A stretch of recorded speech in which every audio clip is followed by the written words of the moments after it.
नमस्कार, स्वागत है आपका दिन की 4 बड़ी खबरों में। मैं आपके साथ रवि राजपूत। वहीं पहली खबर G20 से जुड़ी है, जहां G20 देशों के नेता G20 शिखर सम्मेलन के लिए इस समय देश की राजधानी दिल्ली में मौजूद हैं। दूसरी खबर फतेहाबाद से है, जहां कांग्रेस के संगठन विस्तार को लेकर सभी कांग्रेसी कार्यकर्ताओं की जिला स्तर पर रैली जारी है। वहीं तीसरी खबर साइक्लोथॉन यात्रा से जुड़ी है, जहां प्रदेश भर में युवाओं को नशे से होने वाले नुकसान के बारे में जागरूक कराया जा रहा है। और चौथी खबर रेवाड़ी के हुड्डई शोरूम से है, जहां भयंकर आग लगने से करोड़ों की गाड़ियां जलकर राख हो गई हैं।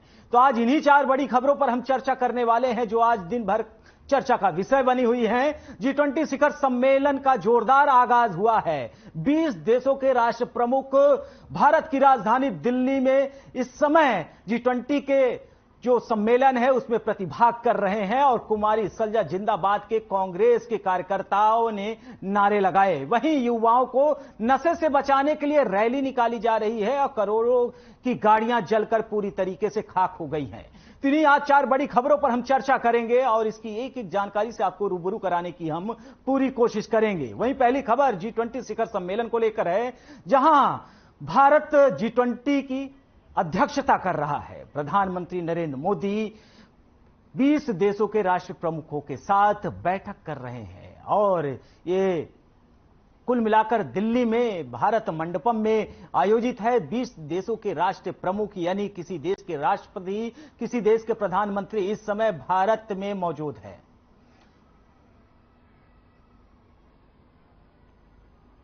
वहीं दुनिया की 85% इकोनॉमी के सहभागी 20 देशों के नेता G20 शिखर सम्मेलन के लिए इस समय देश की राजधानी दिल्ली में मौजूद हैं।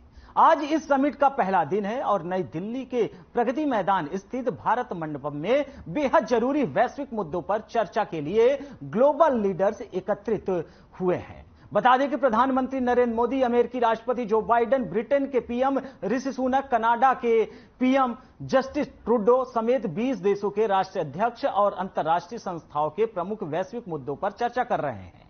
वहीं शिखर सम्मेलन के पहले दिन बेहद ही चर्चित रहा। आपको बता दें कि तमाम वन अर्थ पर चर्चा करते हुए पीएम मोदी ने कहा कि कोविड-19 के बाद एक बड़ा ही संकट विश्वास के अभाव का है।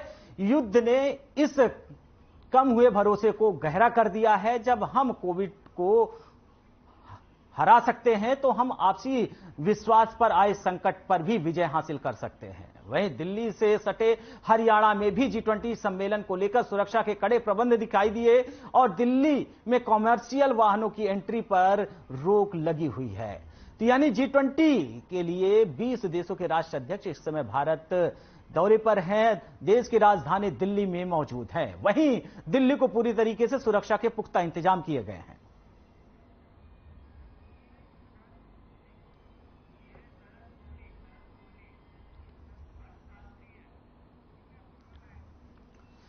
वहीं इस खबर पर हमारे साथ चर्चा करने के लिए अर्थशास्त्री के रूप में सीए शरद कोहली जी हमारे साथ जुड़ रहे हैं। आपका बहुत बहुत स्वागत है शरद जी। सवाल वही कि G20 को लेकर लगातार बैठकें इसके पहले हो रही थी, लेकिन अब वो समय आ गया है और लगातार दिल्ली के भारत मंडपम में बैठक चालू है, और प्रधानमंत्री नरेंद्र मोदी इसकी अध्यक्षता कर रहे हैं। फिलहाल क्या कुछ कहेंगे इस बैठक को लेकर? मुझे लग रहा है भारत के हर नागरिक के लिए एक बहुत बड़ी फख्र की बात है। किसी को लग रहा होगा भाई एक सम्मेलन दिल्ली में चल रहा है, मान लीजिए कोई दिल्ली से बाहर बैठा है, हरियाणा में हिसार में बैठा है, दूर बैठा हुआ है, उसको लगता है भाई हमें क्या लेना, पर ये इसका प्रभाव दीर्घ काल में, लंबी अवधि में हर भारतीय पर पड़ने वाला है। भारत की साख बढ़ेगी, भारत के नए नए फ्री ट्रेड एग्रीमेंट निकल के आएंगे, भारत में निवेश आएगा। भारत एक समय में दुनिया के आगे मांग करता था कि हमें ये समस्या है, आप सोल्यूशन बताइए, हमारी मदद करिए। आज भारत दुनिया को सोल्यूशन प्रोवाइडर बन गया है। दुनिया के कितने सारे देश आज भारत की तरफ देख रहे हैं। भारत ने ऐसा करके दिखाया है कुछ क्षेत्रों में कि जो दुनिया के कई देश नहीं कर पाए। स्पेस टेक्नोलॉजी की बात करें, हम फिनटेक की बात करें, हम फार्मास्यूटिकल की बात करें, हम इंफॉर्मेशन टेक्नोलॉजी की बात करें, हम डिजिटल इकोनॉमी की बात करें, भारत ने ऐसे ऐसे करिश्मे करके दिखाए हैं पिछले चंद सालों में, जिसको लेकर दुनिया के अच्छे अच्छे नामी देश हैरान हैं। और आज जब उन देशों के राष्ट्रीय अध्यक्ष भारत में आए हुए हैं, तो मुझे लग रहा है भारत को एक मौका मिला है अपनी आर्थिक क्षमता को सामने लाने का बिल्कुल बिल्कुल शरद जी, और सवाल यही है कि G20 की अध्यक्षता के लिए पिछले एक साल से लगातार भारत सरकार अलग अलग प्रदेशों में भी बैठकें करती नजर आई है, लेकिन इस बैठक के बाद जैसा कि आपने कहा आगामी सालों में इसका जो बेनिफिट है और इसकी जो उपाधि है और इसकी जो महत्वता है वो समझ में आएगी। फिलहाल अगर इसकी महत्वता की बात करें तो क्या कुछ इसके बाद मिलने वाला है भारत को? भारत को, आपको जैसा कि मैंने कहा, फ्री ट्रेड एग्रीमेंट होता है दो देशों के बीच में, जिसके अंतर्गत जो एक दूसरे देश से सामान आने जाने वाला होता है उसके जो टैरिफ होते हैं वो कम कर दिए जाते हैं या जीरो कर दिए जाते हैं। एक तो ये, दूसरा भारत में निवेश बड़ी मात्रा में आने वाला है, और इस निवेश आने से अब आम आदमी ये सोचता है कि निवेश आने से मुझे क्या लाभ मिलेगा, मेरे बैंक अकाउंट में तो आ नहीं रहा। रोजगार के अवसर यहां पर पैदा होंगे। चीन से आज दर्जनों कंपनियां ऐसी हैं जो कि भारत आने के लिए ललायत हैं, जिसको हम डीकपलिंग फ्रॉम चाइना कहते हैं, चाइना +1 पॉलिसी कहते हैं। इसके बाद अमेरिका की बहुत सारी कंपनियां, यूरोप की बहुत सारी कंपनियां, मुझे लग रहा है जब वो भारत को स्वयं देख के जाएंगे, प्रधानमंत्री जी से मुलाकात करेंगे, भारत के बिजनेस डेलीगेशन से मिलेंगे, भारत के अधिकारियों से मिलेंगे, तो ये निवेश आने की रफ्तार बढ़ जाएगी और सीधा सीधा आम आदमी से सरोकार रखता है, क्योंकि नौकरी के नए नए अवसर यहां पर निकल के आएंगे। तो मुझे लग रहा है कि अगर कोई आम आदमी ये सोच रहा है, जैसा कि मैंने पहले कहा कि भाई एक पुरानी कहावत है, सिकंदर ने पोरस से की थी लड़ाई तो मैं क्या करूं, अब यहां मैं क्या करूं नहीं है, क्योंकि ये समिट आम आदमी की जिंदगी को प्रभावित करने वाला है। और भारत के लिए दिल्ली में 4-4.5 हजार करोड़ रुपए लगाया है दिल्ली को सुंदर बनाने के लिए, और कहा जा रहा है कि इस सुंदरता को आगे मेंटेन किया जाएगा। दिल्ली निखर गया, दिल्ली साफ हो गया, दिल्ली सुंदर बन गया। इसके अलावा हम देखें तो प्रधानमंत्री जी निजी तौर पर उनकी जो रिलेशनशिप है इन राष्ट्रीय अध्यक्षों से वो बहुत सौहार्द में है, बहुत अच्छे हैं। मुझे लग रहा है ये रिलेशनशिप आगे काम करेंगे। और चीन के जो प्रेसिडेंट हैं उन्होंने यहां पर पार्टिसिपेट ना करने का निर्णय लिया। मुझे लग रहा है ये चीन के लिए नुकसानदायक बात होने वाली है, क्योंकि चीन के पास एक मौका था अपने आप को यहां पर लाके अपनी बातों को रखने का, पर चीन में घरेलू संकट इतने चल रहे हैं और उनकी जो इक्वेशंस है अमेरिका के साथ, अन्य देशों के साथ, वो बहुत अच्छी नहीं है, और उन्होंने यहाँ ना आकर ये बात जतला दिया, और इसका सीधा सीधा लाभ भारत को बिल्कुल शरद जी, और सवाल यही है कि जहां जो बाइडेन अमेरिका के राष्ट्रपति, ब्रिटेन के राष्ट्रपति, ऋषि सुनक और तमाम जो बड़े देश है वहां के प्रधानमंत्री और राष्ट्रपति अगर भारत आए, चीन के ना आने के पीछे, अगर शी जिनपिंग नहीं आए तो इसके पीछे का कारण, वहीं रूस के राष्ट्रपति जो हमारा बहुत पुराना दोस्त है रूस, व्लादिमीर पुतिन, अगर वो भी इस बैठक में नहीं आए, इसके पीछे का कारण क्या हो सकता है? देखिए, रूस के राष्ट्रपति का कारण ना आने का कारण और मैं चीन के राष्ट्रपति के ना आने का कारण मैं अलग अलग मानता हूं। रूस के राष्ट्रपति इस समय एक घरेलू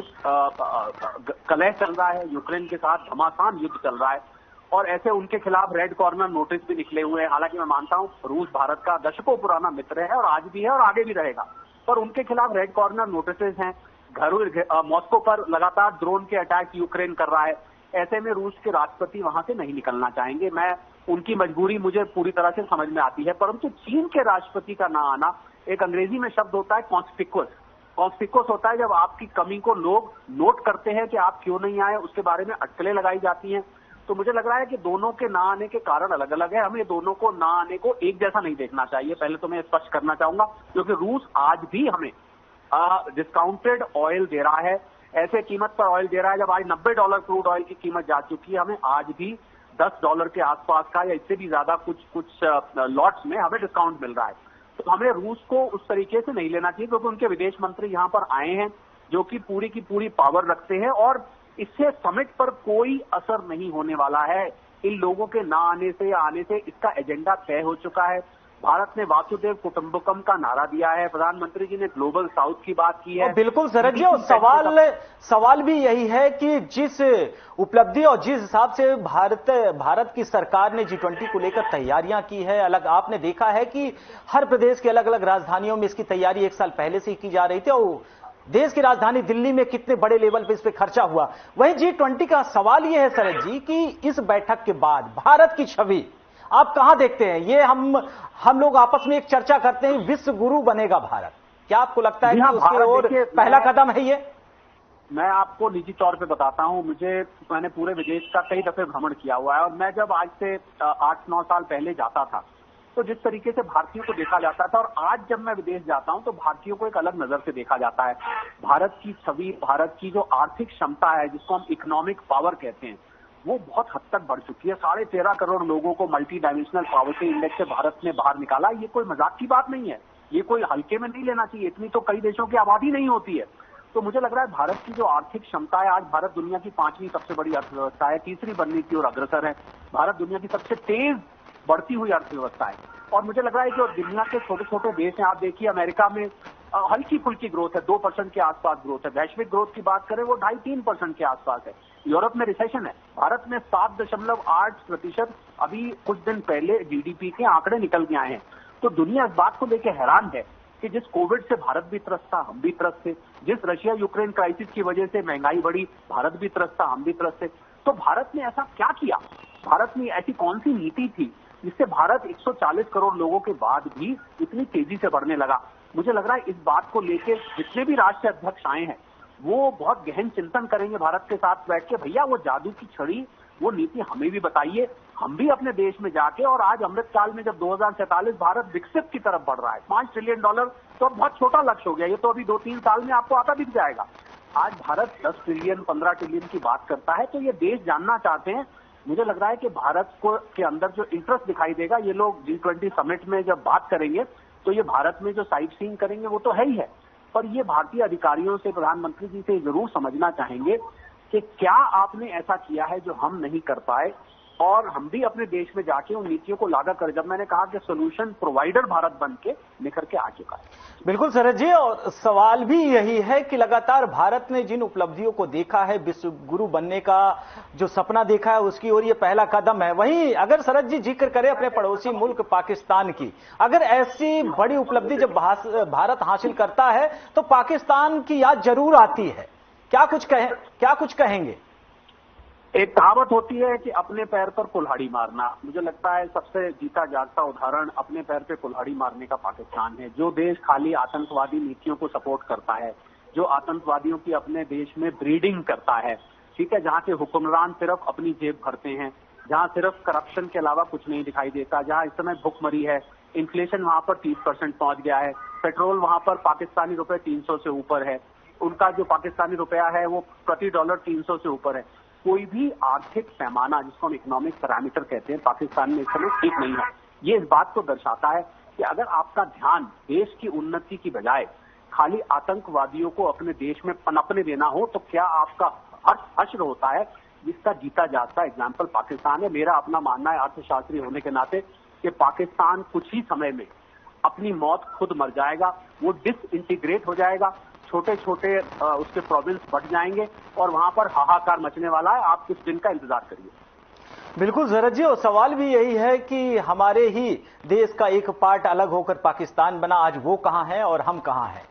और सवाल शरद जी एक महत्वपूर्ण, इस पूरी बैठक के बाद जैसे विश्व में 5वीं अर्थव्यवस्था भारत बना, वही प्रधानमंत्री नरेंद्र मोदी 2024 के बाद उनका यह सपना है कि तीसरी सबसे बड़ी अर्थव्यवस्था भारत बने।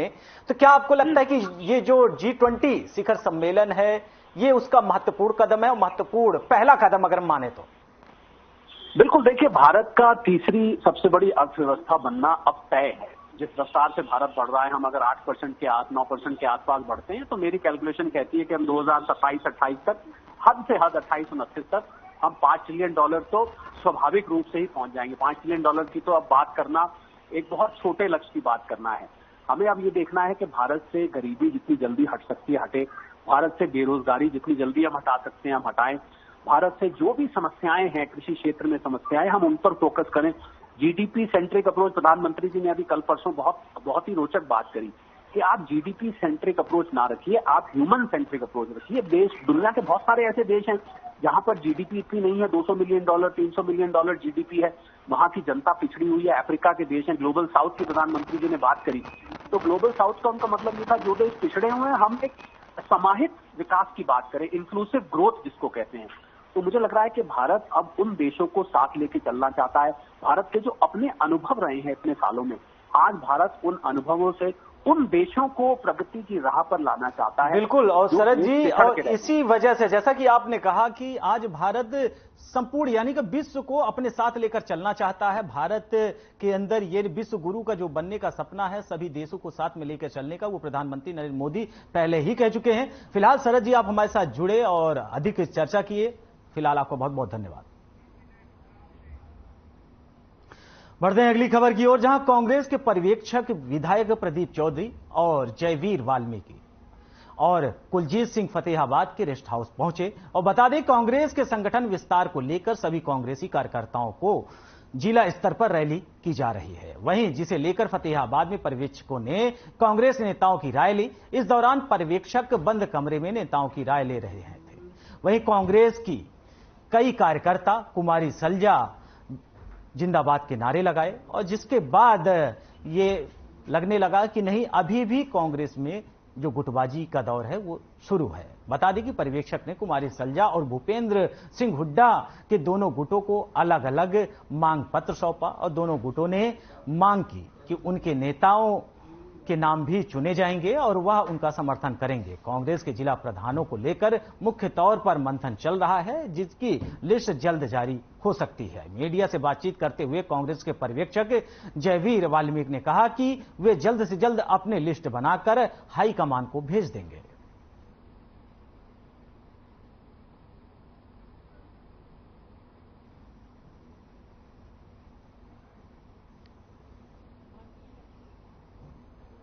वरिष्ठ नेताओं से, पूर्व मंत्रियों से, एक्स एमएलए से, एमएलए सबसे मिले हैं और जो हमारा एक बूथ स्तर का कार्यकर्ता है उससे भी हम आज मिले हैं, उनसे बातचीत हुई है और पार्टी ने फैसला लिया है, जैसे हमारी ड्यूटियां लगाई गई, वह हर कार्यकर्ता से बात करके और जिसमें यानी हर वर्ग का हिस्सा हो, सबकी भागीदारी हो, 36 बिरादरी उसमें शामिल हो, एक ऐसा संगठन मजबूत तैयार करा जो पार्टी के हित में हमेशा खड़े रहें बगैर किसी डर भाव के साथ।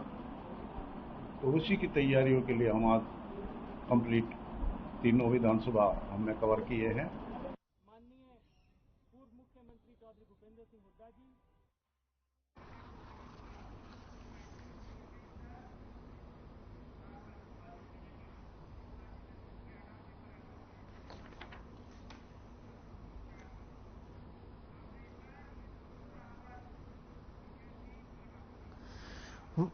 वहीं इस खबर पर हमारे साथ चर्चा करने के लिए प्रोफेसर विधु रामन जी जुड़ रहे हैं, बीजेपी प्रवक्ता के रूप में। आपका बहुत बहुत स्वागत है विधु जी। सवाल वही कि लगातार इस चीज को लेकर कांग्रेस में अभी तक ये माना जा रहा था गुटबाजी, अब उनके पर्यवेक्षक वहां पहुंचे, जब उनको मनाने की कोशिश कर रहे हैं और एक रिपोर्ट को भेजने की कोशिश कर रहे हैं आला कमान की, फिर भी कुमारी सलजा जिंदाबाद के नारे। कैसे देख रहे हैं कांग्रेस को हरियाणा में? देखिए, कांग्रेस शुरू से कबीलों का एक गुट था जो अलग अलग समय पर किस प्रकार से अपनी सत्ता बन जाए और सत्ता के माध्यम से देश की जनता को लूटने का वो एक चक्र चलाए हुए थे। अभी इसी प्रकार का हमारे सामने आ रहा है। कांग्रेस के अंदर जिस प्रकार की खींचतान है, वही हमारे साथ खालिद चहलका जी भी जुड़ रहे हैं कांग्रेस प्रवक्ता के रूप में। आपका भी बहुत बहुत स्वागत है जी। विधु जी, आप अपनी बात पूरी करें। तो कांग्रेस के अंदर जो खींचतान है वो जनता के विषयों को लेकर तो नहीं है, वो तो केवल अपने खुद के वर्चस्व को लेकर है। और यही कांग्रेस का असल चरित्र रहा है। किस प्रकार से नेता जनता और देश की सोच न रखते हुए केवल स्वार्थ पूर्ति के लिए राजनीतिक क्षेत्र में काम करते हैं। और इसी कारण से जब कभी यदा कदा कांग्रेस की सरकारें बन जाया करती हैं, जैसे पहले बना करती थी, तो वो एक लूट के नए नए आयाम स्थापित करते हैं और इसी प्रकार से जनता को लूटा जाता है। कांग्रेस एक इस प्रकार का संगठन है जहां पर किसी प्रकार का कोई विचार नहीं है, कोई नीति नहीं है, कोई नियत नहीं है। और जब ऐसा कोई संगठन होता है जिसपे कोई नियत नहीं होती, कोई नीति नहीं होती, कोई नेता नहीं होता, तो इस प्रकार का सिर फुटअव्वल होता है। और ये कोई नई बात कांग्रेस के लिए कभी भी नहीं रही। बिल्कुल विधु जी, और सवाल यही है, आपके जो प्रश्न था उसका जवाब हम खालिद जी से खुद ले लेते हैं। खालिद जी, सीधा सीधा आरोप है आप पर कि आपके यहाँ संगठन नहीं है, उसका अगर देखा जाए ना जमीन स्तर पर ना ही दिखाई देता है, क्या कुछ कहेंगे? देखिए अभी रावल जी जो कह रहे थे, रावल जी जो बातें करते हैं ना, हमेशा मैं उनको देखता हूँ आदिकाल जैसी बातें करते हैं। वो इस युग की बातें नहीं करते जिस युग में कांग्रेस ने देश को जहां एक सुई नहीं बनती थी वहां से मेहनत करके भारत के लोगों को साथ लेके देश को कहां से कहां पहुंचाया। और लूट खसोट इनके दिमाग में रची हुई है, क्योंकि ये पिछले 10 साल से करके आ रहे हैं, इस देश को लूट रहे हैं। जो कांग्रेस ने बनाया, जो इस देश के लोगों के साथ मिलकर बनाया, उसको जर्रा जर्रा करके बेच रहे हैं ये लोग। जहां तक संगठन की बात है, हमारी प्राथमिकता लोगों का नेतृत्व है, लोगों को बेहतर सरकार देना है। हमारी प्राथमिकता स्वयं के लिए कुछ करना नहीं, बल्कि लोगों को साथ लेकर लोगों की सरकार बनाना हमारी प्राथमिकता है। आपस में इस प्रकार की गुटबाजी कर नहीं, क्यों सुनो, ये रावल जी, ये तो घर है, परिवार है आपके यहाँ। अगर आपके यहाँ दो डॉन बैठ गए, कोई बोलता नहीं, सुनिए तो सही, अगर आपके यहाँ दो डॉन बैठ गए हैं और उनके आगे कोई बोलता नहीं, तो लोकतंत्र, जो लोकतंत्र होगा, सॉरी, जहाँ लोकतंत्र होगा, जहाँ पे अच्छा परिवार होगा, वहाँ पे स्वस्थ डिबेट होने में कोई दिक्कत नहीं है। वहाँ स्वस्थ चर्चा होनी चाहिए रावल जी, वहाँ स्वस्थ चर्चा होनी चाहिए। परिवार में ये चर्चाएं नहीं होंगी। आप भी परिवार वाले हैं, मैं भी परिवार वाला हूँ, पूरे देश के परिवार है। अगर इस देश में, इस परिवार में चर्चाएं नहीं होंगी तो अच्छे फैसले नहीं होंगे, और अच्छे फैसले नहीं होंगे तो अच्छा नेतृत्व नहीं दे पाएंगे। रावल जी अगर एक करके जवाब देंगे तो सही तरीके से दर्शकों तक पहुंचेगा। तो हम चाहते हैं कि आगे खालिद जी आप अपनी बात पूरी करें, उसके बाद रावल जी आप अपनी जो भी प्रतिक्रिया देना हो आप उसके बाद दीजिए। मेरा कहना यह है कि स्वस्थ परिवार की स्वस्थ चर्चा एक बहुत अच्छा वो मानते हैं कि जहां चर्चाएं होंगी वहां अच्छे निर्णय होंगे, अच्छे फैसले निकल के आएंगे। ये नहीं है कि दो ऊपर डंडे लेके दो लोग बैठ गए हैं और किसी को बोलने की आजादी नहीं है। जो बेचना चाहे बेच सकते हैं, जिसको हटाना चाहे हटा सकते हैं। वरना तो अमित शाह के बेटे में क्या ऐसा आपको लगता है इस देश के अंदर क्वालिफाई अच्छे या परफॉर्मेंस वाले बच्चे नहीं है? हमारे पास खिलाड़ी नहीं थे? आपको लगता है कि हमारे पास ऐसे लोग नहीं थे जो बीसीसीआई के सेक्रेटरी बन सकते? लेकिन उनका डंडा है ना भाई, तो डंडे के सामने कोई बोलता नहीं है। मनमानी इस देश के अंदर 10 सालों से चल रही है। और हम जो हमारे लिए हमारी जो इनको चिंता है, उनको चिंता ये है कि इनकी कुर्सी खिसक रही है। और इंडिया के फिलहाल खालिद जी आपने आरोप लगाए हैं, तो विधि जी जवाब देना चाहते हैं, समय कम है। विधि जी आप अपनी जवाब दीजिए। देखिए, जिन लोगों के यहाँ पर नेता कौन होगा ये पहले से तय हो जाता है। नेता जनता की वोट से नहीं, राजमाता की को। रावल जी हमारे यहाँ नेता जनता है।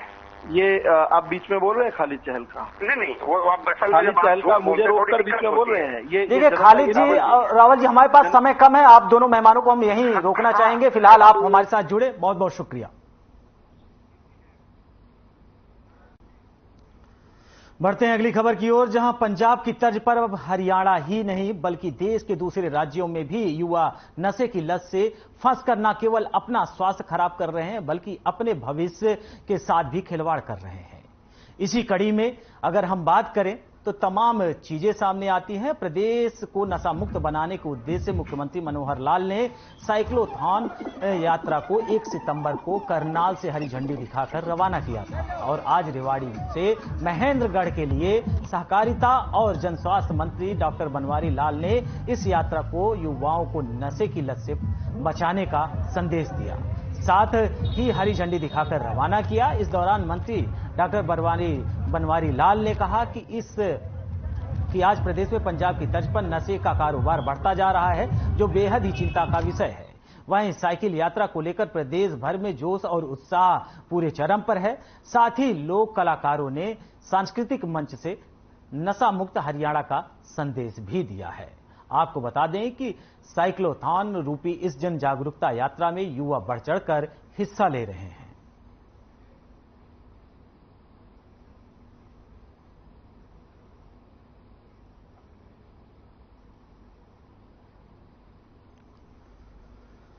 बढ़ते हैं अगली खबर की ओर, जहां रेवाड़ी के दिल्ली रोड स्थित हुंडई शोरूम में भयंकर आग लग गई, जिसमें करोड़ों रुपए और गाड़ियां जलकर खाक हो गई। आपको बताते चलें कि मौके पर पहुंचकर दमकल विभाग की 22 गाड़ियों ने 3 घंटे की कड़ी मशक्कत के बाद आग पर काबू पाया। वहीं गनीमत रही कि जिस समय यह हादसा हुआ उस वक्त शोरूम में कोई नहीं था। वहीं घटना के तुरंत बाद पुलिस प्रशासन ने शोरूम के पास लगे स्कूल और अन्य दुकानों को खाली करवाया। फिलहाल आग लगने की वजह शॉर्ट सर्किट बताई जा रही है। वहीं शोरूम के मालिक ने बताया कि इस शोरूम में लगभग 35 नई गाड़ियां और लगभग करोड़ों का स्पोर्ट्स शेयर जल गया है। कर लेने दो। आपको देख के ना आप कोई अलग से पहचान करके आपसे तो अच्छा ना बड़े भाई साहब कोई बात ना कर लो।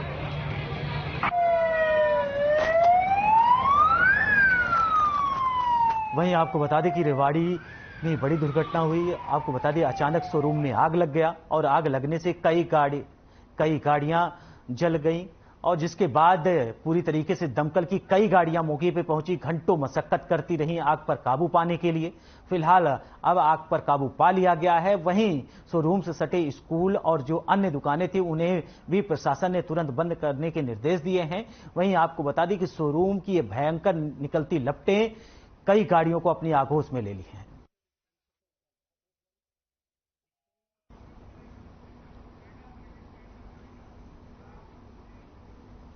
फिलहाल इस बुलेटिन में हमारे साथ इतना ही। नमस्कार।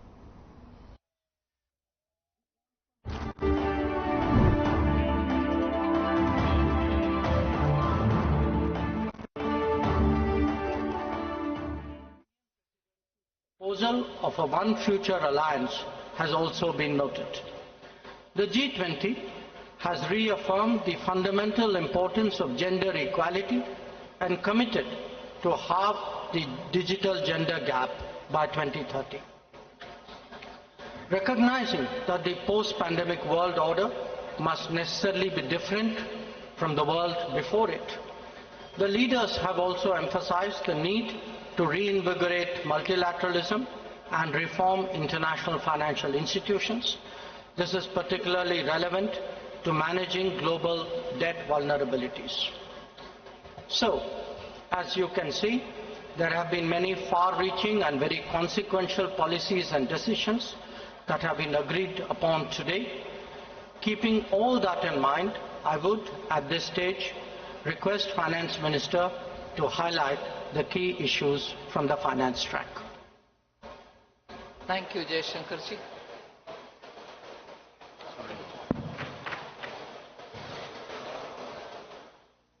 As was said by the External Affairs Minister, under the guidance of Honorable Prime Minister, India's G20 presidency has worked for the theme One Earth, One Family, One Future. So today we are in a position to adopt, through the finance track, people-centric, action-oriented